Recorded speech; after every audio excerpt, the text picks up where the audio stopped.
marine dragons thrived.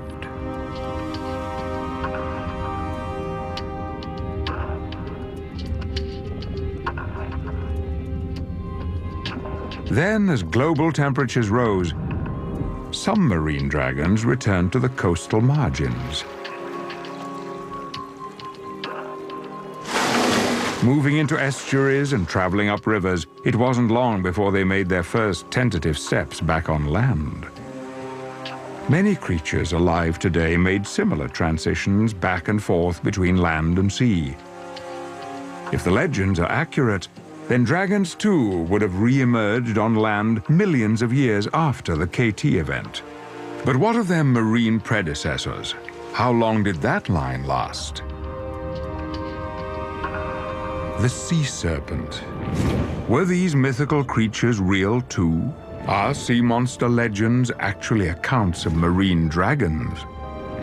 And what of the dragons that returned to the land? Where would they have first appeared?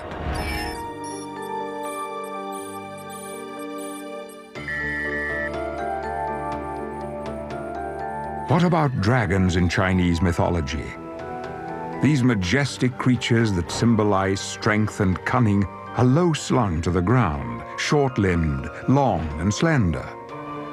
The kind of body one would expect from an animal that's just emerged from the water. A form that would remain well-suited for life in a dense forest. The marine dragons tempted out of the water and back onto land find that life on Earth has re-established itself.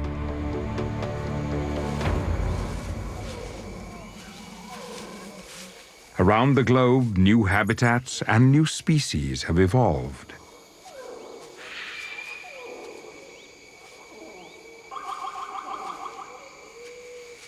The era of the dinosaurs is over, and a new group of animals has risen up to fill the void: mammals.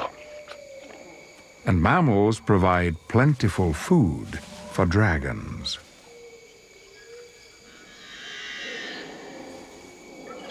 Like their ancestors, this forest dragon that inhabited Central and Southeast Asia remains a solitary and unsociable creature. She seeks others of her own kind only when looking for a mate. The wings on this dragon are vestigial. Flight isn't much use when hunting in these forests, but she can move with absolute stealth. The markings on her skin break up her outline in the dappled forest light.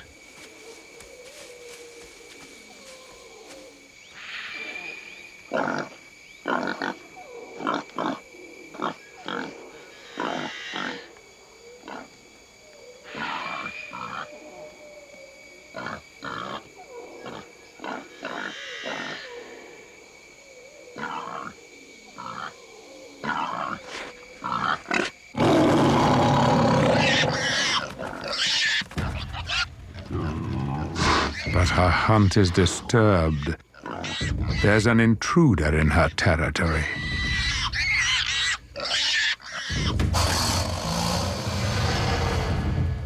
A creature that's grown bold and will come between this dragon and her prey for the last time.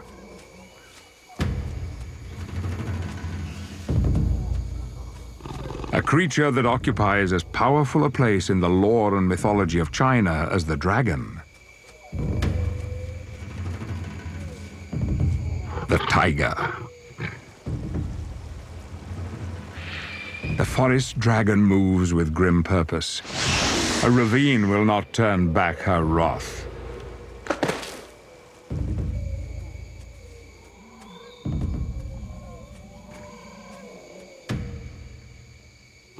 The intruder in her territory is a real and emerging threat to her very survival. Smaller and far more mobile in the forest undergrowth, the new mammalian predators are proving accomplished hunters. The tiger senses the presence of another animal. Is it a threat, or is it prey?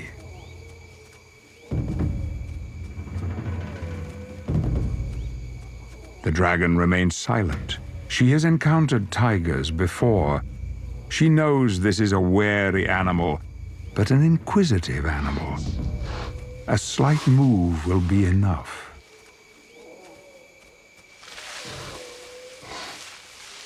The tiger's prey response is triggered. Hunger wins out over caution. He charges.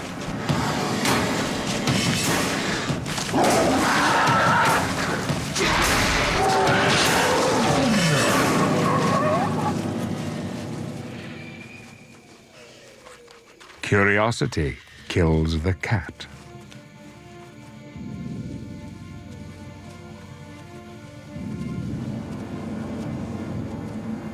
One less rival, one more meal. The kill is taken to a clearing. The forest dragon has retained the ancient ability of her kind. They still carry the same hydrogen-producing gut bacteria as their forebears. What were swim bladders now once again serve as fuel stores. But now the flight bladders are used almost exclusively for fire. The tiger's fur can't be easily digested, so the dragon simply scorches it away. Fire is no longer simply a weapon, but a tool. The flame draws another mammal near, and this species is even more curious and poses an even greater threat to her survival. Throughout the age of mammals, dragons remained apex predators. They still controlled a weapon no other creature could withstand: fire. But their dominance was no longer assured. The mammals had produced their challenger, man. And we coveted that which made dragons strong.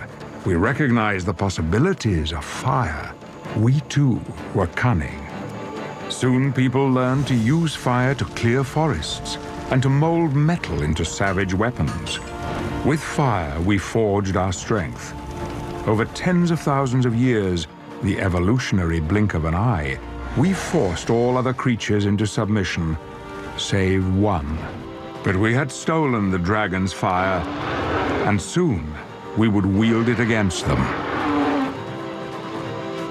A burning conflict was kindled between our species, a conflict that would become the stuff of myth and legend. If dragons were more than just a myth, and the fact that nearly every human culture has a story about them more than just a strange coincidence, then the discovery of a well-preserved body, frozen for centuries in glacial ice, could tell scientists how dragons lived. But the story of how dragons finally died is already written. The engravings, drawings, and sculptures that survive from our own history. These were not works of primitive imagination. These were records, first-hand accounts made by people who lived alongside dragons and fought them. The scene discovered in the cave high in the Carpathian Mountains, the body of a dragon and the burned and blackened remains of 15th century warriors, this encounter is remembered in the folk history of the region. Dragon iconography, Romania, the stained glass windows of a medieval church. A winged creature that dwelled in remote mountain areas, raiding livestock and breathing fire.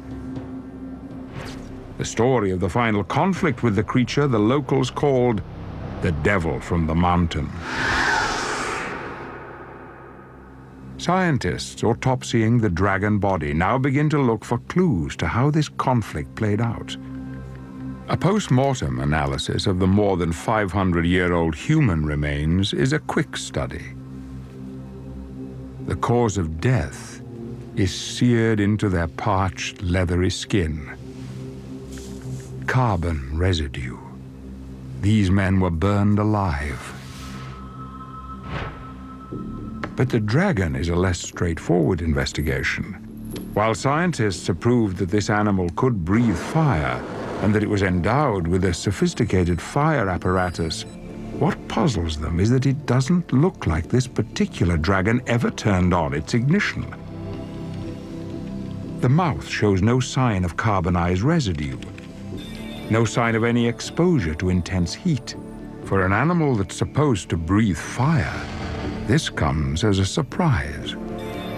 Earlier scans detected non-organic matter embedded in the right atrium of the heart. The cause of death for this dragon, now no longer a mystery. They remove an iron fragment.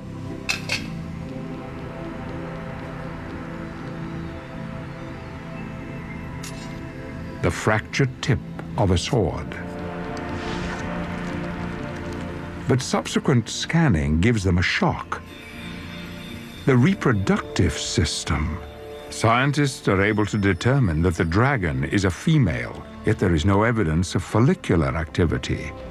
The reproductive tract is immature. This is only a young dragon. It was still a baby when it was killed. And if it didn't breathe fire, as the autopsy suggests, then that means something else killed the men found in the ice cave. Another dragon's fire torched those men. Scientists have discovered evidence that none of the legends has recorded. Dragons had parental care. Dragons guarded their young.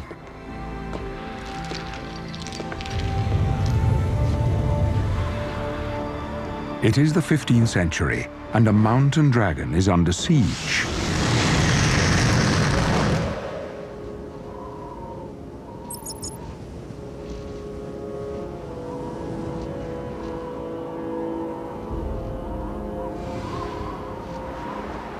The distant ancestors of this female mountain dragon first emerged from the waters to the east, following the great mammoth caravans crossing over the plains below. But the mammoths have long since disappeared. Dragons are disappearing too. Human pressures have forced them into the highest and most remote parts of their range. The territory this female patrols is still just beyond the reach of humans.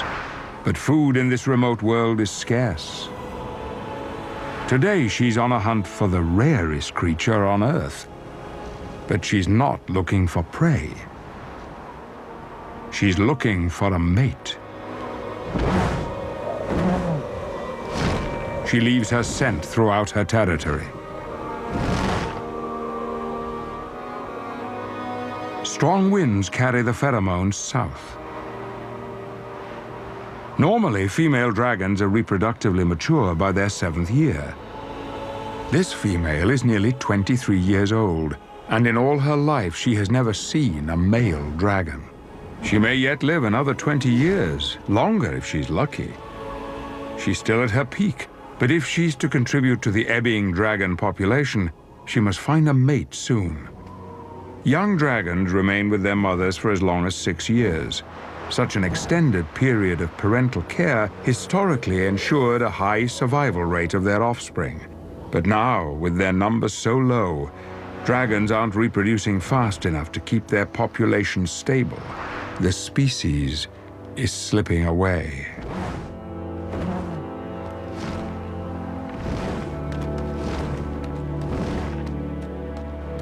The female returns to her den. It is a cave melted from dense glacial ice.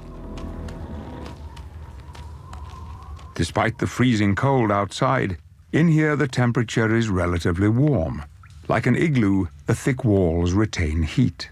But mountain dragons have other lines of defense against the cold: a heat-exchanging circulatory system and a highly stratified layer of tissue under their scales help minimize heat loss. And from her marine ancestors, she's inherited a blood protein similar to that of polar fish. Specialized proteins found in this Antarctic ice fish prevent the formation of ice crystals in the bloodstream, so the blood continues to flow and the fish can remain active even in freezing water.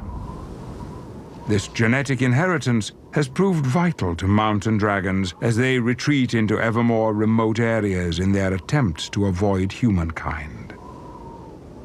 Soon it will be fall, and the female will begin shutting down and going into torpor, slowing her metabolism during the coldest months of the year, another adaptation for life in this extreme environment.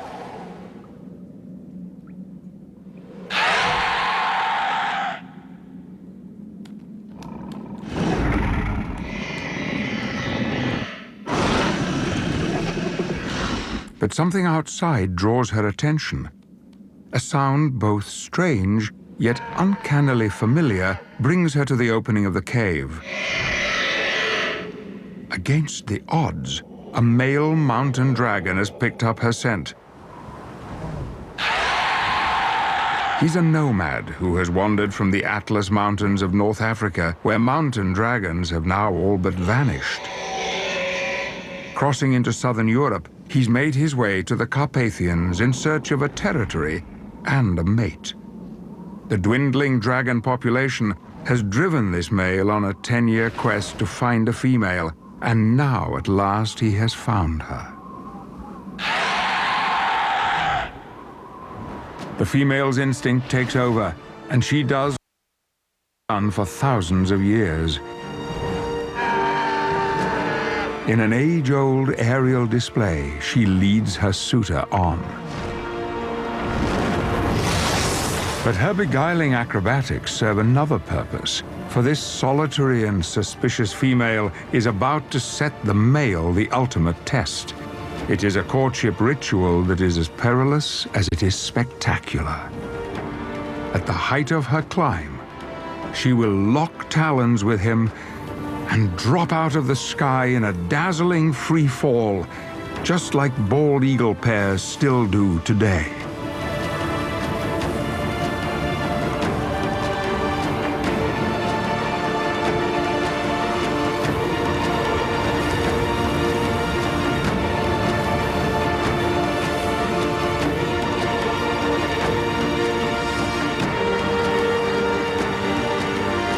And with their bond, a small flicker of hope for the continuation of the species.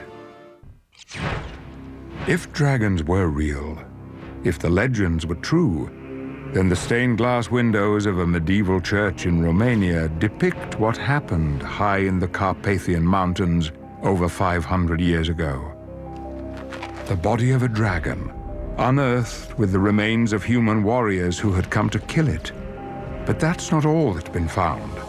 With the results of their autopsy, scientists have identified evidence that another dragon once lived in the ice cave where the dragon body was first located. They return to the discovery site, and there they make a discovery of their own. A nest. Further evidence of dragon parental care. Whatever killed the men found in the ice cave very likely lived in the ice cave itself, with its offspring.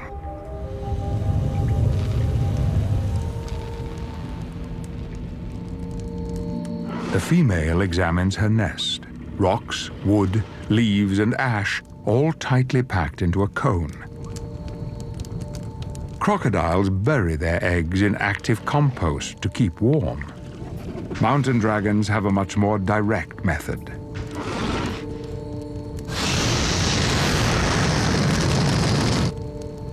The eggshells have heat-resistant properties that can withstand intensely high temperatures. The developing dragon embryos inside are protected. But more dangerous to them than heat exposure is a drop in temperature.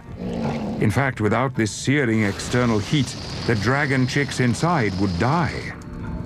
The rocks of the nest further shield the eggs from a direct blast, but crucially, they retain the heat, releasing it over a long period and keeping the internal temperature of the nest stable.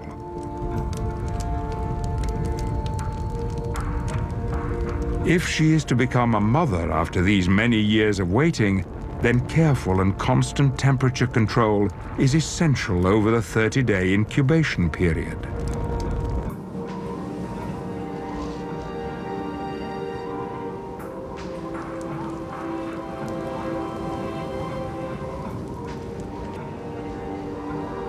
Her mate returns from hunting.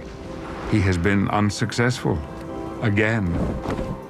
After mating, female dragons become more aggressive, programmed by instinct to be deeply suspicious of any creature approaching the nest, even a mate.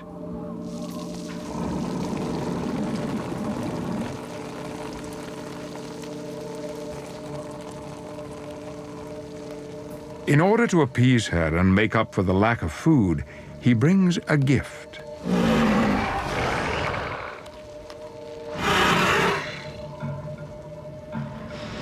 Another rock for the nest. Although short-tempered from hunger and lack of sleep, the gesture placates the female. She accepts the rock. The male can now enter the cave, and she will take her turn to hunt. And the male takes responsibility for the critical temperature control. Heat-sensitive cells in his tongue allow him to check the temperature. If it falls much below 60 degrees for any period of time, the embryos will die. Strangely, he starts to turn down the heat. The incubation temperature of the eggs determines the sex of the dragon offspring, exactly like crocodile broods. Cooler temperatures encourage the development of females. Males, even a son, will compete for territory, food, and breeding females. So the adult male decides to nip a potential rival in the bud. His instinct for self-preservation is hardwired into him. But it's a cruel twist of evolutionary fate that he's now creating an imbalance between the sexes that will push his species even further towards the brink of extinction.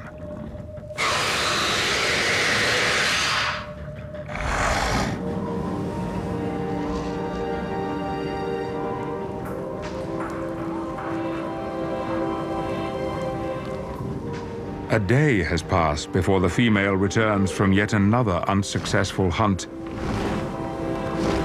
She is immediately agitated. The male is not at his post. She heads straight for the nest. Something is very wrong. The male has let the incubation temperature drop dangerously low.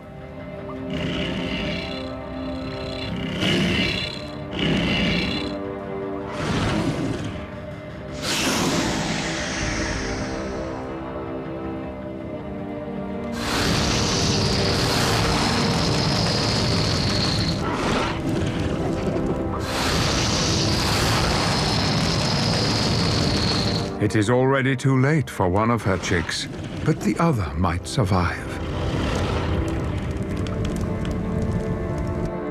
The male realizes his presence will no longer be tolerated. It's time for him to move on. Males are usually seen off the nest site much sooner, but our female is inexperienced. Now she must try to keep her remaining egg alive at all costs. But finding prey in this hostile environment takes time. She'll have to find an easier supply of food so she can stay close by her egg. She will have to raid the farms of men. Dragons. If the legends were true, if they had lived alongside us, then they would have been caught in the surging tide of human expansion. Environments altered to suit our needs. Habitats sacrificed to fit our purposes. Those creatures that can't keep pace must find their way on the fringes of our world.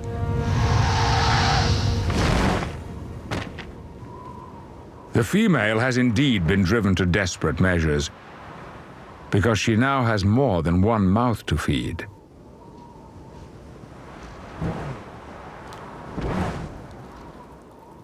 This is her daughter, perhaps the last dragon ever born. Preying on livestock from the local farms, just as the myth chronicled, she has no way of knowing that in the act of providing for her young, she has made herself an enemy in the eyes of man. Simple farmers had tried to put a stop to the raids by themselves at first. But soon the duty to deal with the dragon fell to the local lord and his squire.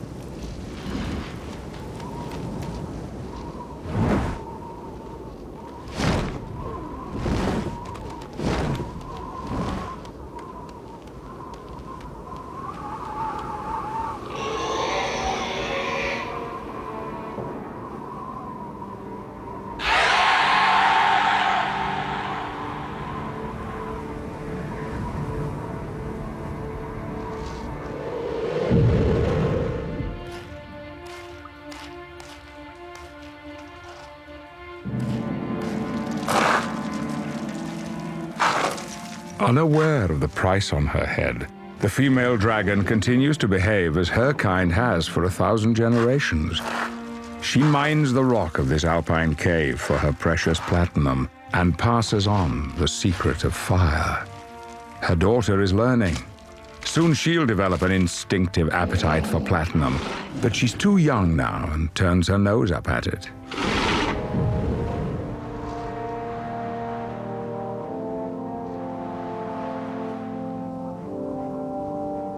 After feeding upon another stolen sheep, mother and daughter bask in the sun's warmth. Their wings soak up heat like solar panels, yet another adaptation for life in this forbidding climate. They lie down together for a nap, sharing one another's body warmth. But soon the mother will have to hunt again, and her daughter will be left unguarded.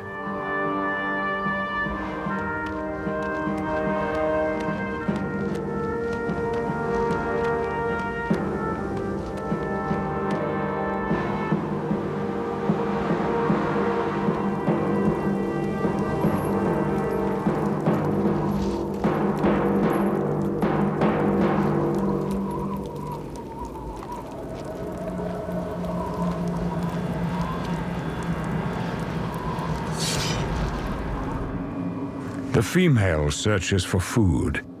With summer once more drawing to a close, she and her baby need energy stores before they fall into torpor and shut down for the coldest winter months. Wild game is getting harder to come by as more people push into her territorial hunting grounds. A predator that once